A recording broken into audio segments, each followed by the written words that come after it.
Rahabantsika rehetra manaraka tsy tapaka ity fandarana ity amin'izao anio izao feno fifaliana ny fanahinao dia ho tafatoetra eo amin'ny fanatrehan'ny tomponao izany. Ny mpanompoka ny tompo Apostoly Andreas indray miaraka amintsika etinay amin'izao rasy fotoana izao. Mivantana ety amin'ny onjam-peo moa zany tsika ao anatin'ny fiomanana ny fifadikanana ny paorima isika zany zao. Ny fandaram-potoana dia efa henontsika reny fa manomboka ny alaka misy ariva zao zany no miditra ny fifadikanana paorima dia anasanantsika rehetra samy ho tonga hatateraka izay fifadikanana izay avokoa isika rehetrarehetra zany ho fampahirezana ny fanahintsika ary andraisantsika n'izay fandresena ao anatin'ny paorima izay zany. Ny fifadikanana dia 3 andro sy 3 alina zany hoe miditra alaka misy ariva zany ny fifadikanana dia mifarana ny lahady ariva no mifarana ny fifadikanana zany satria zoma sabotsy lahady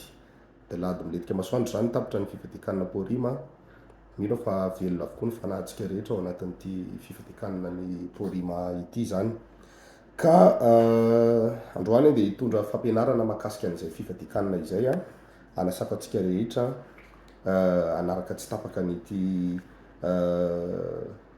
fandarana ity zany androany. Dia alohan'ny tena hidirako ny amin'izay koa dia aza adino ny fotoam-bavaka antsika ny alarobia avy zao alarobia avy zao mbola fotoam-bavaka lehibe ihany koa ho tanterahana eny Betlehema amin'ny Joda am-pasika manomboka amin'ny 2 ora tolakandro.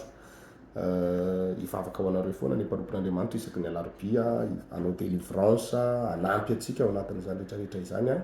dia tongava manomboka amin'ny 2 ora tolakandro zany ny fotoam-bavaka antsika ny alarobia ho avy zao. Alohan'ny tena hidirantsika ao anatin'ny fampianarana ary dia hivavaka isika ametraka izao fotoana izao eo am-pelatanan'Andriamanitra. Raha io misaotra anao amin'ny anaran'i Jesosy Tompo mbola afaka mampianatra eto indray ny mpanomponao androany. Andriamanitra velona mandrakizay ianao, mahay ny zavatra rehetra, mangataka ny famindraponao amin'ity anio ity Tompo mba aniraka ny fanahinao masina ampiteny hitondra fiainam-baovao ho an'ny olona rehetra, hitondra hery ho an'ny olona rehetra izay manjoitsy tapaka izao onjam-peo izao. Miamboninahitra ianao Andriamanitra amin'ny anaran'i Jesosy avy a Nazareta. Amen. Eny ary hiditra ao anatin'ny fampianarana isika amin'ity anio ity jerevantsika ny amin'ny bokin'ny Matio toko 7. Matio toko 7 manomboka ny 9:4. Matio toko 7 ny 9:4 vakina amin'ny anaran'i Jesosy Tompo avy a Nazareta manao hoe: dia nakany amin'i Jesosy ny mpianatra Jaona ka nanao hoe: nahoana izahay sy ny fariseo no mifady anina matetika, fa ny mpianatra kosa tsy mba mifady anina. Ary hoy Jesosy taminy: moa mahay misaona va ny havan'ny mpapakatra raha mbola eo aminy ny mpapakatra? Fa ho avy ny andro izay anesorana ny mpapakatra hiala aminy dia amin'izay vao hifady izy. Ary tsy misy olona manampina lamba tota amin'ny tapa-damba tsy mbola voalona, fa ny vaovao izay natapona dia androvitra ny lamba ka hitatra ny tritra. Ary tsy misy manisy divay vaovao ao anaty siny hoditra tota, raha izany dia ho tritra ny siny hoditra ka ho raraka ny divay, sady ho simba ny siny hoditra,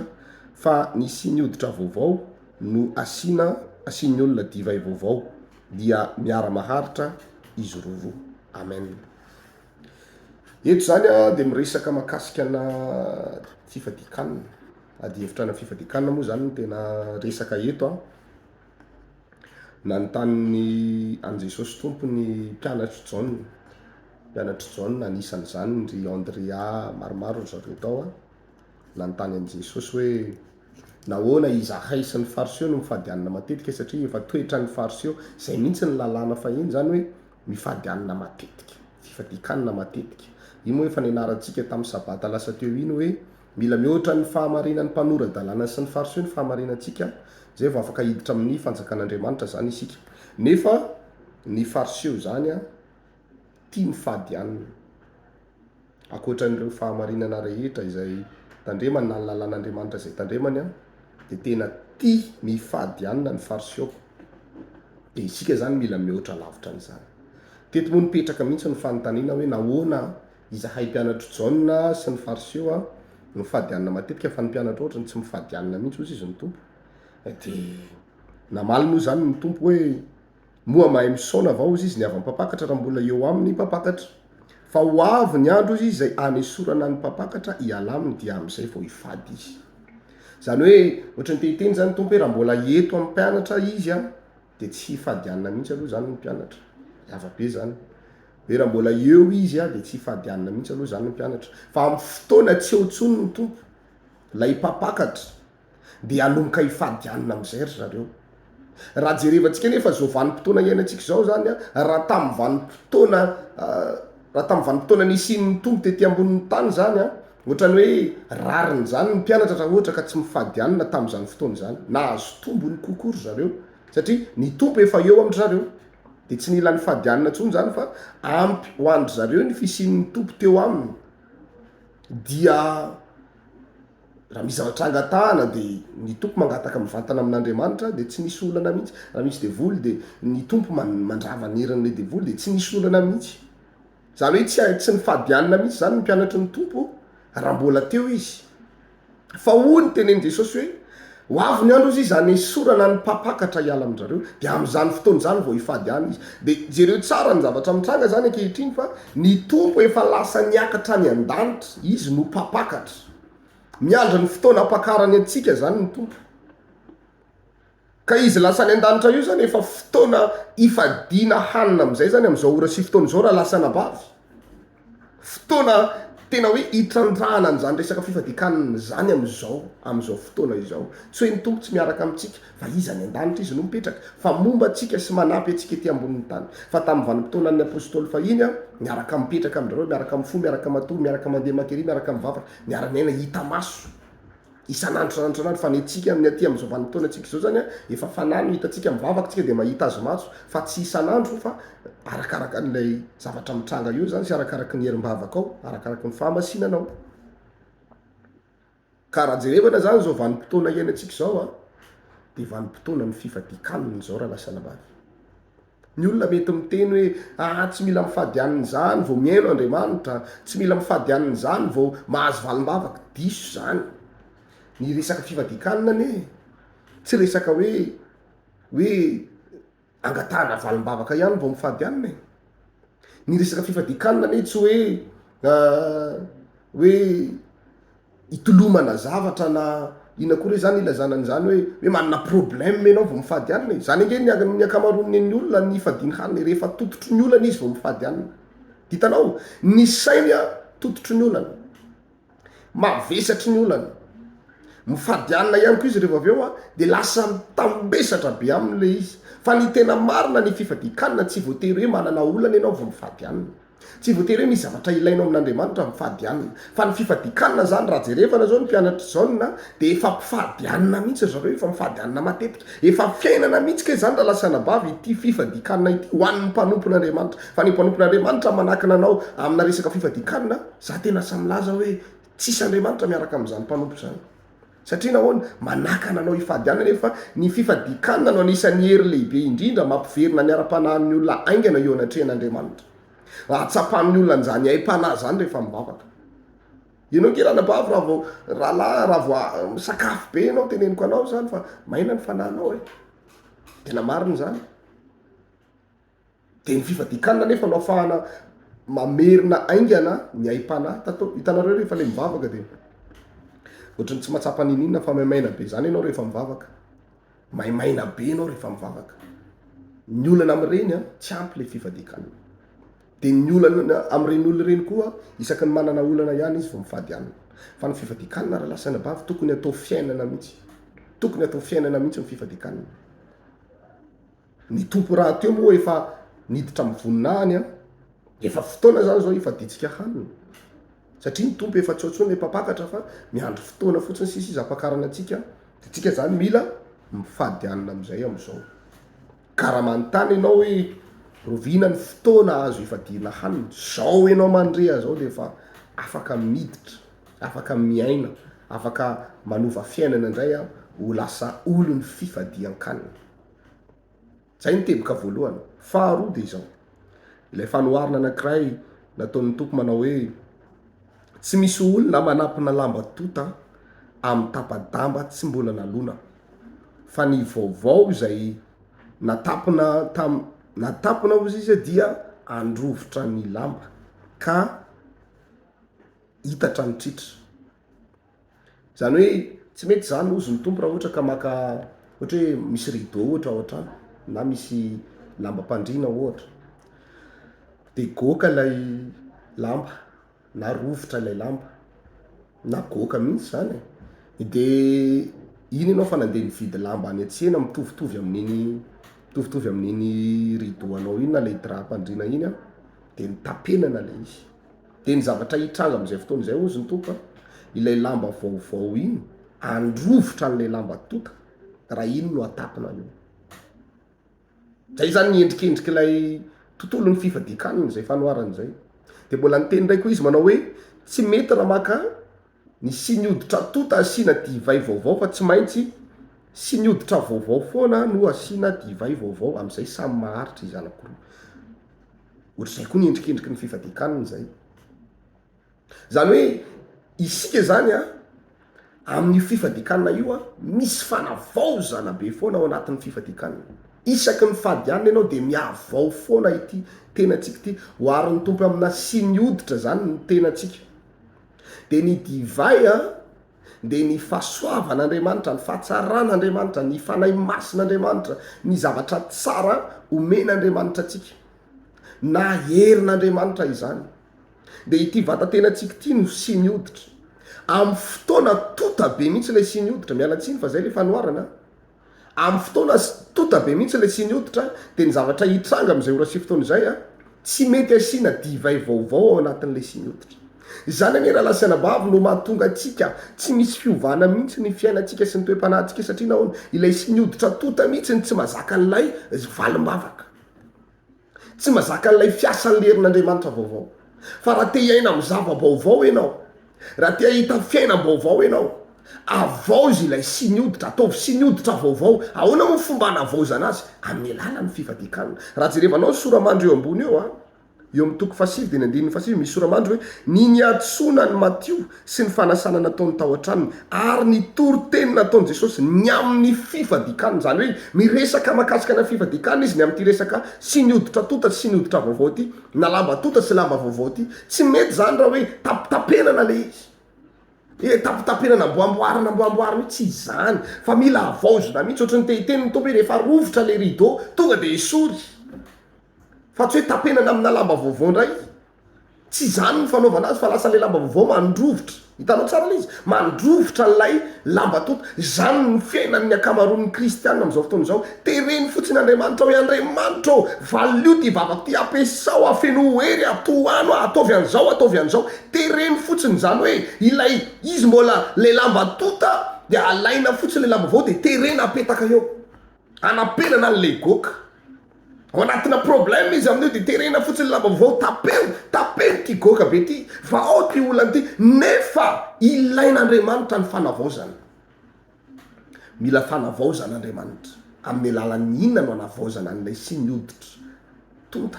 na ilay lamba tonta? De amin'ny alalan'ny fifadikanana raha lasanabavy. Zany no ilana an'ilay fifadikanana. Ka hoy aho hoe te hiaina amin'ny fiainam-baovao ve ianao zay maheno azy sy mahita am'izao ora sy fotoana izao? Ny vahaolana omenanao de zao: tsy mety ny maka sinioditra tota asiana divay vaovao, fa tsy maintsy sinioditra vaovao no asiana divay vaovao. Dikan'izay zany avaozina mihitsy ny tenatsika, ny toe-panahintsika amin'ny alalan'ny fifadiakanina, de mahazo divay vaovao sika, mahazo valimbavaka vaovao tsika, mahazo hery vaovao sika, mahazo fitahina vaovao tsika, miaina amin'ny fiainam-baovao tsika. Vaovao avokoa ny zavatra omen'Andriamanitra anao rehefa hitan'Andriamanitra hoe io fa navaozina ilay sinioditra. Nareo ve tsy mahatsapa hoe isaky ny avy mifadianina lasa misy hery vaovao foana iainanao, misy tontolo vaovao iainanao, misy refo vaovao avy amin'Andriamanitra iainanao isaky ny avy mifadianina? Za mahatsapa an'izany. Ary na de toko hoe fifadikanina ndray andro fotsiny ara no ataoko rehefa le tsisy fotoana iny, de tsapako mihitsy hoe tena misy fiatraikany eo amin'ny fanahako zany, misy fiatraikany eo amin'ny vatantenako zany. manao ndray andro sy ndray alina zany ndraindray rehefa tena tsy manam-potoany reny misy fitraikany be zany ndray andro sy ndray alina zany zao moa zao tsika hiditra ao anatin'ilay fifadikanana 3 andro sy 3 alina hitadiny tavan'Andriamanitra iantso famonjena mba ivoaka mpandresy amin'ity porima itya de tena miny koa fa tena isy fiatraikany be raha mahavita mihoatra lavitra an'izany moa ianao tena misy fiatraikany zany hoe ny tiana tenenina zany de zao mila mazoto mifadianina tsika na ahoana zavatra iainanao na miasa avy manao ahoana ianao mila mandamina fotoana ianao de mifadianina matetika eo anatrehan'Andriamanitra isan-kerinandro mo ny mpanoradalana sy ny fariseo koa mifadianina indroa isan-kerinandro zafady de isika zany mila mihoatra any zany raha tia andova fiainana mandrakizay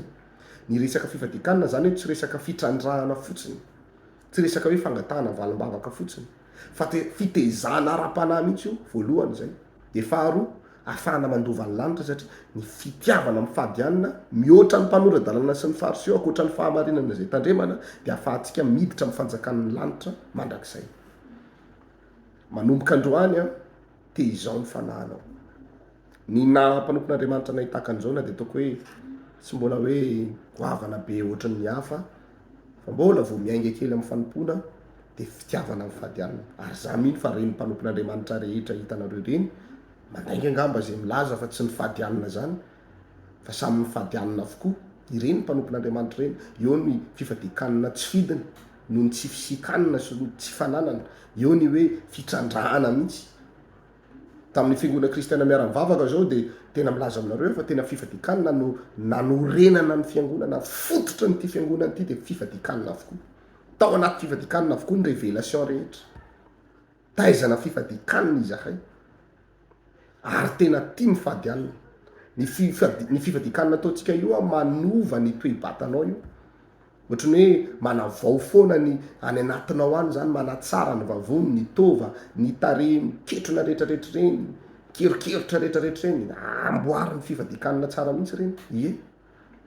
ohatrany hoe tanora be zany daholo mpanompon'Andriamanitra atao amin'ny fiangonana kristiana miara-mivavaka fa noho ny fahazotona mifadianina avaozina foana ilay siny hoditra de lasa siny hoditra vaovao foana de ohatrany hoe tanora foana ianao na firy ka mazoto mifadianina tena miverina tanora sady na mitanjaka ao raha miverina mierinao tsara mihitsy ianao raha mazoto mifadianina satria le fifadikanina ne fanavaozana an'le siny hoditra mba hazaka divay vaovao zany eky io raha lasa anapavy zay le tsy ambaratelo ny fifadikanina io ka ianao mety miandrandra fiovampiainana hatram'izay hoe inona ny mba toko mba ahafahany ty fiainako ty miova fa leobe tsika moa anatin'ny miazakazaka makany amin'ny fiovana miazakazaka makany amin'ny fiovana tsara tsika de tsy ambaratelo iainana amina fiainana vaovao isy fiovana de zao fifadikanina avaozy le siny hoditra tsy haiko hoe firy taona zay ianao tsy mifadianina firy volana ianao zay tsy mifadianina mihitsy fa tena ny sakafo ary tena vao tsy misakafo kely de miakatra ny tension tonga de midécalcifie fa manomboka androany ianao raha lasy ranabavy ataontsika rehetra hifadianina am'izay ndao hitaizana-panahy am'izay tsika rehetra amin'ny fifadikanina mba iainantsika amina fiainana vaovao miaraka amin'Andriamanitra izany zay angamba no azoko nambara tamin'ity androany ity miraharo sosiny tsara atsika rehetra azadiny fandaram-potoana atsika manomboka ny alakamisy 5-20 ny volana febroary ny 7-20 ny 9-20 miditra ao anatin'ny fifadikanina 3 andro 3 alina avokoa ny fiangonana kristianina miara-mivavaka manerina ny Madagasikara hidirantsika ao anatin'izay porima fandresena izay ny mpanompon'Andriamanitra ao mety hiditra mieloha de zay vonina hiditra iaraka aminay tsy maninona zay iaraka amin'ny rehetrarehetra tsy maninona fa mila mifadianina daholo tsika rehetra ho fampahirezana ny fanahintsika izany ary hitezana ny ara-panahintsika ka tsika moa zany zao vaninandro farany zao fotoana farany zao fiverenana tanteraka amin'Andriamanitra de ireo dingana ara-panahy mafy be izay niainanay fahiny de hiverenantsika daholo zany zao atoato miandra ny porima vita fotsiny tsika de efa misy dingana ara-panahy goavana be ndray koa tratraritsika hiverenantsika daholo reo dingana nampahomby ny ekara ny fiangonana aingana rehetrarehetra hatram'izay mba tena hoe atanjahantsika ry tena hoe mba hipoahany zany fifazam-panahy mariny zany eto amin'ity firenentsika ity zany zay no izy fa raha mila fifandraisana amiko manokana ianao de afaka miantso an'ireto laharina taroby reto ny 032 56 443 48 032 56 443 48 na ny 033 91 711 66 033 91 766